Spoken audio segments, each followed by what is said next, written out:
conclude this is, but the question here is not to put you in a box or to put you in a corner. The question is for you to be sincere with yourself, because I'm sure everyone asks these philosophical questions to themselves and they try to formulate some sort of a response. How would you answer?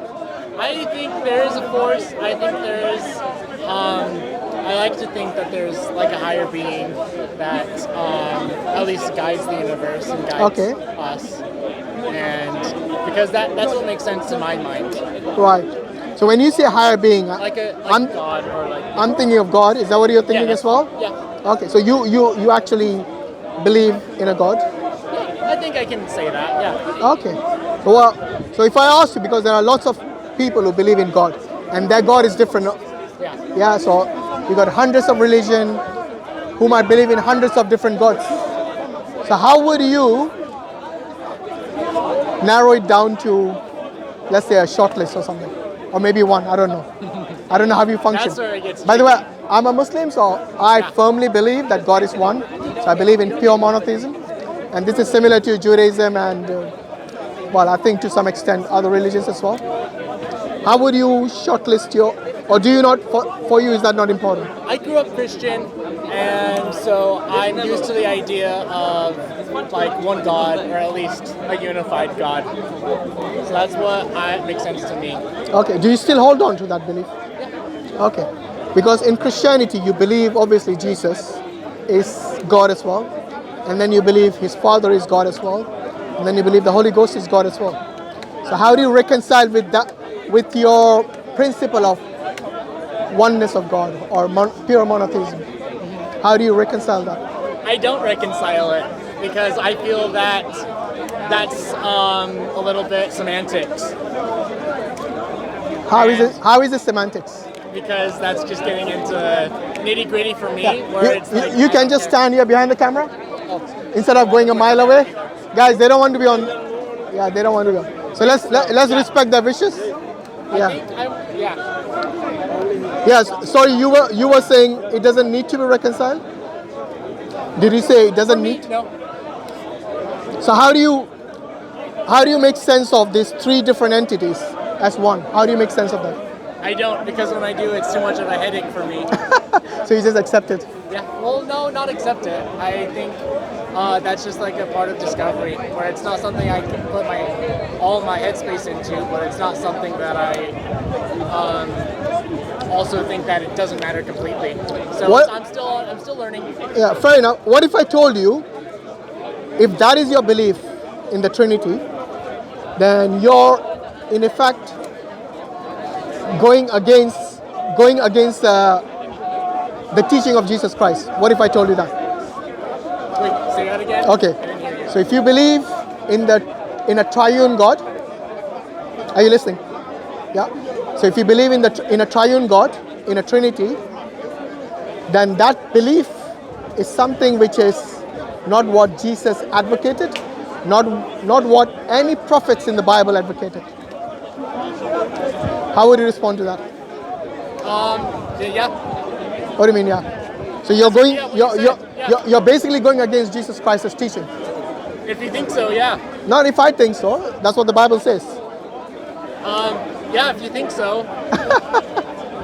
Are you just trying to evade the question? I'm not avoiding it. I'm just like, that's not really what matters to me. No, but so do contradictions not matter to you in your belief? Contradictions don't matter, and contradictions are everywhere. So kind of always working with them. Not really. I mean, look, if you believe that, do you believe in a squared circle? In what? A squared circle. I'm not hearing you now. Okay, come closer. You want me on camera? Don't worry. You guys are film people. You know how the focus works. None of them are pointing towards you. So what I'm saying is that a squared. Is my conversation on camera as well? Yeah, they're recording me, but not recording you. I don't want to do that on the conversation because I just don't want to be recorded right now. Do people know your voice?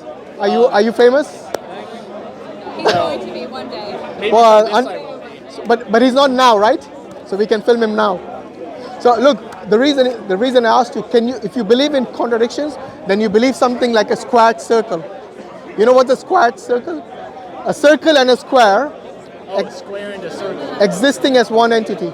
Is there such a thing? A square and a circle. Yeah, it's called a I squared. don't think I know what you mean. It's a squared circle. It's basically what philosophers use to show contradictions in your speech. Yeah.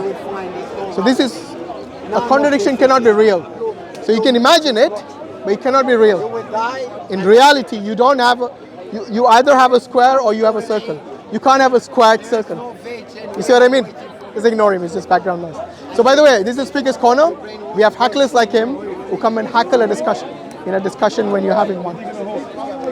So that is what I meant about contradictions. In real life, a person would not accept, because there's no such thing as contradiction in reality, unless you say it.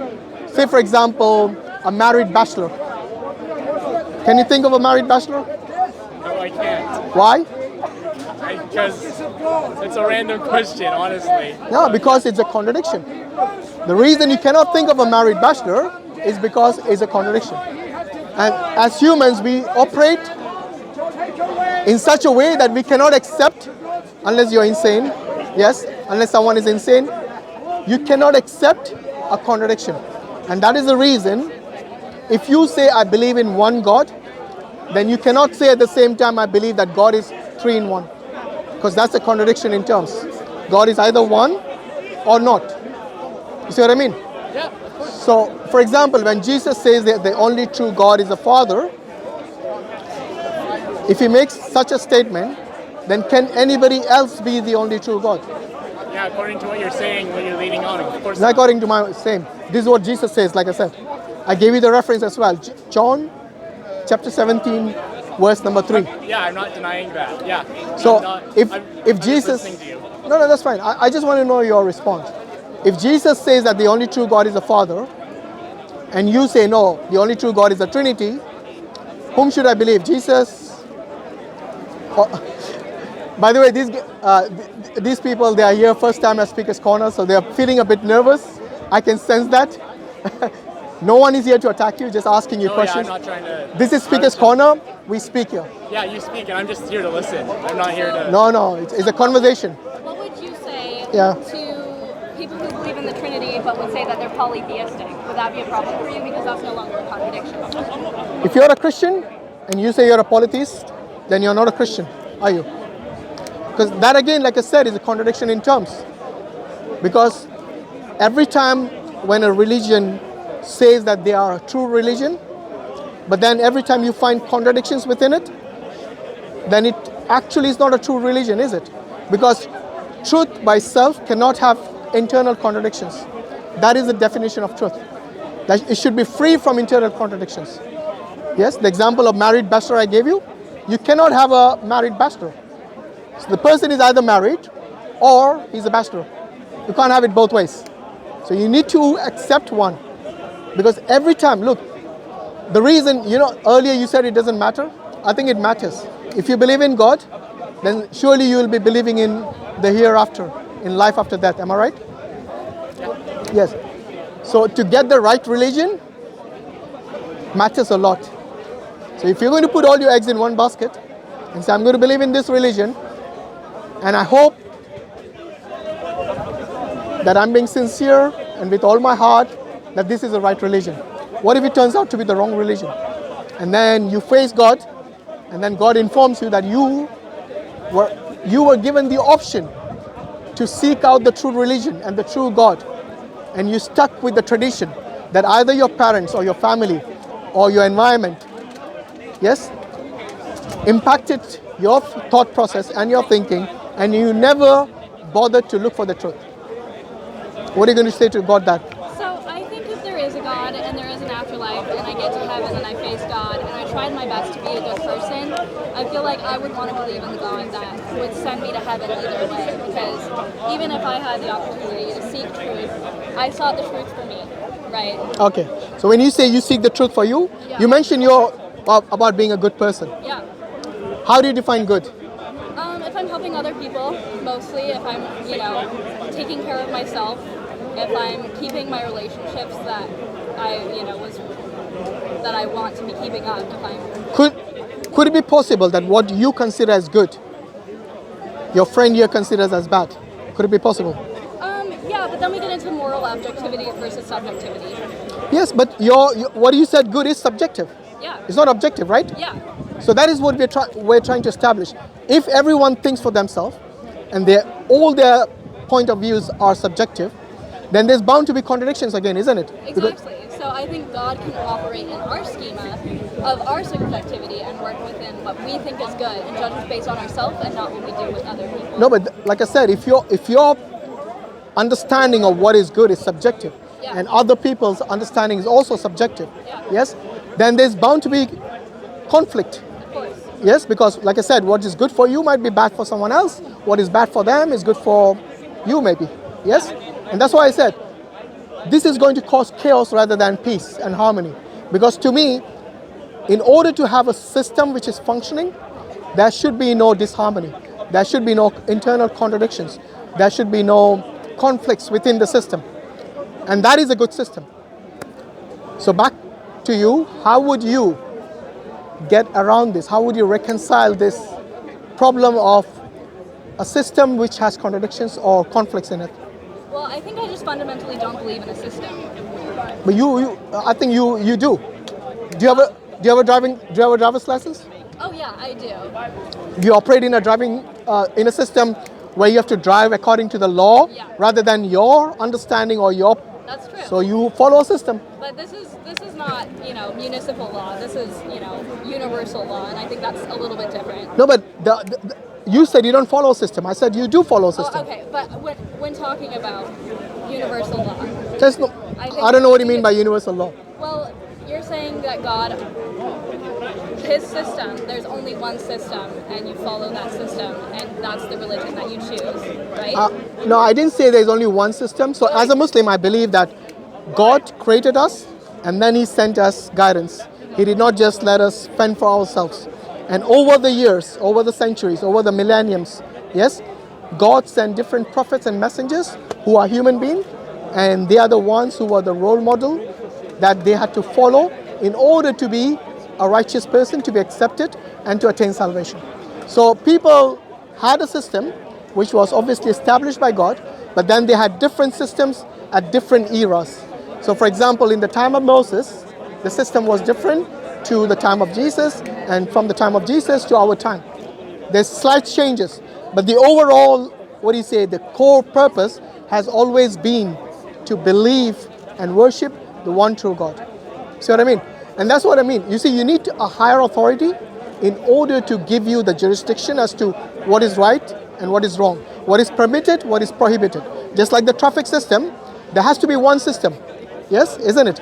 In order for that law to function in that country. If there are different laws, yes, for let's say different cars or different people or different roads, then there's bound to be chaos.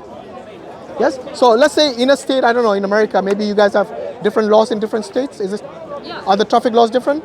Yeah. Okay. Varying from state to state. Yeah. So there might be slight changes, but the overall function is not to injure someone or yourself. Yes. That's the bottom line. Similarly, in the Sharia, which is a system that we follow, that God has ordained, there's also something which is a core message, like I said, which is the worship and the belief in one God. And what do I mean by worship? It just doesn't mean that you prostrate to God all day and night, that you just worship God in the sense that you go to the mosque and that's it. It means obedience to God. So that includes not to harm someone, not to kill, not to steal, not to lie, not to be bad to your neighbor, even they might be from a different religion or even not following a religion. You have to be good to your neighbor. And this all comes under the jurisdiction of what we call the Sharia, which is the law or the system of God. Now, obviously, you have certain things that you have to abide by as a command and certain things which are prohibited. Yes? And this is what I mean about something which is not subjective. So one Muslim might think that, that he might be okay to not pray, for example. Yes? So we have 5 times prayers on a daily basis. Yes? So he might think that, okay, I don't need to pray because I'm a good person. Yes? I don't lie, I don't steal, I don't harm someone, I'm good to my family, good to my neighbors, but I don't want to pray. Will that work? No, it doesn't. because this is something which is a command, which you have to do. Yes? Just like in your traffic system, you have to drive carefully. You need to be not intoxicated, for example. Otherwise, they can charge you with an offense, drink driving, for example. So similarly, there are do's and don'ts in every system. And this is, again, like I said, subjectivity does not work in any system. It has to be some authority telling you what are the do's and don'ts. And if you don't follow them, then there is consequences. So what do you think about afterlife now? I get your point, and I think it's an interesting point. I don't think that really is the way that I want to live my life. But I appreciate that it works for you, and I think my stuff works for me, and that's all. No, by the way, it's not about your life or my life. It's about the good of everyone. Yeah. So say, for example, there is a life after death. Yeah? Yeah. I don't know if you believe in God, because he does. I don't know. Are you on some the- days I do, some days I don't. Are you on the fence? Yeah. Okay, that's fine. Agnostic, but not but not atheist. I'm not atheist. I think it would be, yeah, anyways. Fair enough. So let's say there is a life after death, yeah? Yeah. And okay, let's start with the opposite first. Let's say there is no life after that. Okay. That you and I die, and that is the end of us. Yes, the end. So we both become dust or whatever.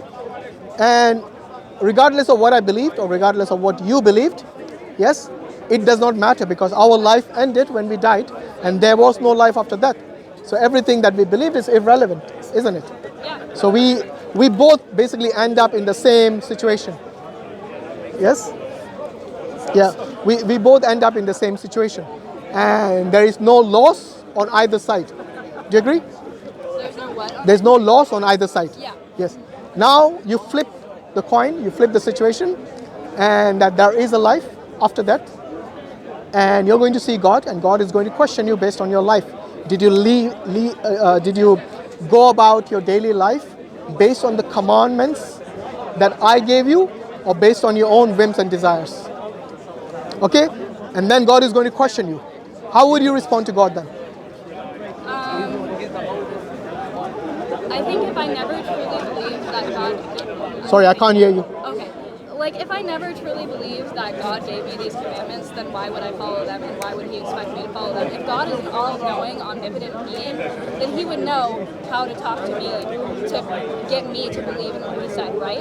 Yeah, he does know how to talk to you. That's the reason I mentioned earlier that you had prophets and messengers who brought to you the message of God, which is the scripture. So as Muslims, we believe in the Quran. And in the day of information, ignorance is a choice. Yeah? Okay.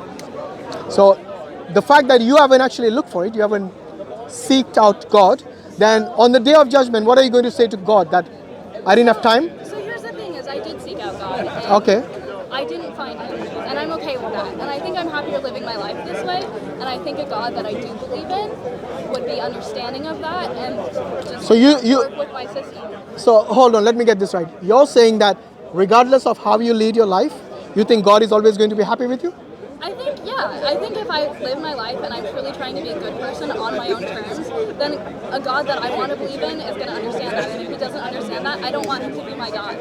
Okay, in that case, you're, like I said, we talked about subjectivity earlier. Yeah. So you're leading your life based on your own whims and desires rather than what God commanded. But in the code of God, that is not how it works. For example, like I said, the traffic system, they don't care what you think or what you feel, the way you should drive. Yes? So you can say, okay, I feel like having a lot of beer today, and I'm going to drive the way I like. I'm going to not care about any traffic, any red lights. Yes, I'm going to, because I don't want to be slowed down. So I'm going to break all the red traffic lights, and I'm going to just go and drive the way I want. Do you think they'll accept that? Obviously, there are consequences for your actions. There you go. This is a system that is proven, and like you can know it's a physical, tangible system, and God is intangible.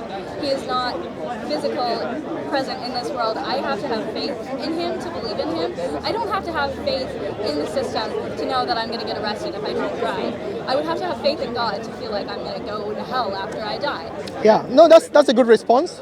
Look, obviously you see things in this world, and you know the choices that you're making, and you know the consequences. The whole idea of a religion, yes, so in Islam we are told that this life is a test. Yes, so just like you would go to an examination, and then you would give a test. Would you expect your teacher to pass everyone? Actually, yeah. Everyone?